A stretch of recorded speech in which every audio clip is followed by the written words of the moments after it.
Excellence is not a skill, it's an attitude. Ralph Marston. Hi viewers, welcome to Grammar English Grammar Tamil. இன்னைக்கு நம்ம பார்க்க போறது ஒரு proverb. All is grist that comes to the mill. அப்படின்ற proverb தான் நம்ம இன்னைக்கு பார்க்க போறோம். இந்த proverb உடைய மீனிங் என்ன, அதை எப்படியெல்லாம் நம்ம சென்டென்ஸ்ல யூஸ் பண்ணலாம் அப்படின்றத இந்த கிளாஸ்ல நம்ம டீட்டெயிலாக பார்க்க போறோம். இந்த வீடியோவை நீங்க ஸ்கிப் பண்ணாம கடைசி வரைக்கும் பாருங்க. இதை நீங்க ஃபுல்லா பார்த்தீங்க அப்படின்னா உங்களால all is grist that comes to the mill அப்படின்ற இந்த ப்ராவர்பை உங்களுடைய கான்வர்சேஷன்ல தவறு இல்லாமல் யூஸ் பண்ண முடியும்.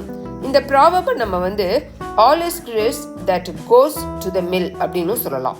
ரெண்டுமே ஒரே மீனிங் தான். இப்போ நம்ம இந்த ப்ராவர்புக்கு மீனிங் என்னன்னு பார்க்கலாமா? பாருங்க. All that one experiences, encounters or obtains in life can be put to good use. அதாவது ஒவ்வொருத்தருடைய வாழ்க்கையில ஏற்படக்கூடிய அவருடைய அனுபவங்கள், அவருடைய போராட்டங்கள், அவருக்கு கிடைக்கக்கூடியது, வாழ்க்கையில அவர் பெற்றுக்கொள்வது, அது எல்லாமே ஏதாவது ஒரு நல்ல விஷயத்துக்காக பயன்படுத்த முடியும் அப்படின்னு சொல்றோம். அதாவது சிறு துரும்பும் பல்குத்த உதவும் அப்படின்னு நம்ம தமிழ்ல சொல்லுவோம் இல்லையா, அதுதான் இந்த ப்ராவர்புக்கு மீனிங்கா நம்ம எடுத்துக்கலாம். Everything or every experience, situation, etc. can be used to the advantage or profit of someone. எல்லா விஷயமுமே, எல்லா சூழ்நிலையுமே, எல்லா அனுபவமே யாராவது ஒருத்தருடைய முன்னேற்றத்துக்காக, ஒருத்தருடைய லாபத்துக்காக பயன்படும் அப்படின்னு சொல்றது தான் இந்த ப்ராவர்புடைய மீனிங்.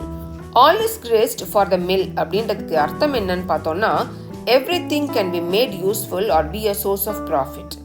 எல்லாத்தையுமே நம்ம பயன்படுத்தலாம், யூஸ்ஃபுல்லா நம்ம அதை மாத்திக்கலாம், லாபம் உருவாக்குறதுக்கு ஒரு ஆயுதமாக அதை நம்ம பயன்படுத்தலாம். இப்போ உங்களுக்கு all is grist that comes to the mill அப்படின்ற இந்த ப்ராவர்புக்கு மீனிங் என்னன்னு தெரிஞ்சிடுச்சு இல்லையா?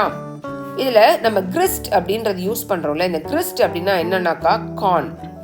அதாவது மில்லுக்கு மாவா அரைக்கிறதுக்காக நம்ம கார்னை கொண்டு வருவோம் இல்லையா, மக்காச்சோளம் அல்லது கோதுமை, இதுதான் நம்ம grist அப்படின்னு சொல்லலாம்.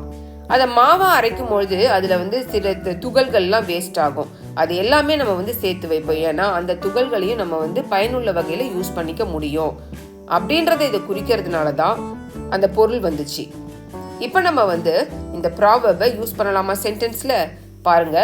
I think that everything should be considered, all grist goes into mill. இதில் நம்ம goes அப்படின்னு யூஸ் பண்ணியிருக்கிறோம் இல்லையா, goes comes ரெண்டுமே ஒரே மீனிங் தான். நான் நினைக்கிறேன் எல்லா விஷயமுமே நம்ம கருத்தில் எடுத்துக்கொள்ளணும். ஏன்னா எல்லாமே ஏதாவது ஒரு வகையில நம்மளுக்கு பயன்படும் அப்படின்னு நம்ம இதில் சொல்றோம். என்ன வியூவர்ஸ், இவ்வளோ நேரம் நம்ம all is grist that comes to the mill அப்படின்ற இந்த ப்ராவர்புக்கு மீனிங் என்ன, அதை எப்படி நம்ம சென்டென்ஸ்ல யூஸ் பண்ணலாம் அப்படின்றத பார்த்தோம் இல்லையா? இந்த வீடியோ உங்களுக்கு பிடிச்சிருக்கா? இந்த வீடியோ உங்களுக்கு பிடிச்சிருந்துச்சுன்னா லைக் பண்ணுங்க, உங்க ஃப்ரெண்ட்ஸ்க்கு இதை ஷேர் பண்ணுங்க. இந்த வீடியோ இன்ஃபர்மேட்டிவா இருக்குதுன்னு நீங்க நினைச்சீங்கன்னா நம்ம சேனலை சப்ஸ்கிரைப் பண்ணுங்க, அப்படியே பக்கத்தில் இருக்க பெல் ஐக்கானை பிரஸ் பண்ணுங்க. அப்பதான் நாங்க போடுற வீடியோஸ் டெய்லி நோட்டிபிகேஷன்ல உங்களுக்கு சேரும். மறந்துடாதீங்க வியூவர்ஸ், பிராக்டிஸ் மேக்ஸ் பர்ஃபெக்ட். இங்கிலீஷ்ல பேசணும்னாலும் இங்கிலீஷ் கிராமரை கத்துக்கணும்னாலும் பிராக்டிஸ் ரொம்ப ரொம்ப முக்கியம். இந்த வீடியோவை பார்க்கறதோட நிறுத்திடாதீங்க. இதில் நம்ம யூஸ் பண்ணியிருக்கிற இந்த proverb all is grist that comes to the mill அப்படின்ற இந்த ப்ராவர்பை நீங்கள் தேவையான இடத்துல சரியான முறையில் பயன்படுத்துங்க. ப்ராக்டிஸ் பண்ணுங்க, இங்கிலீஷில் பேசுங்க, கான்ஃபிடென்ஸை உயர்த்துங்க. Thank you viewers.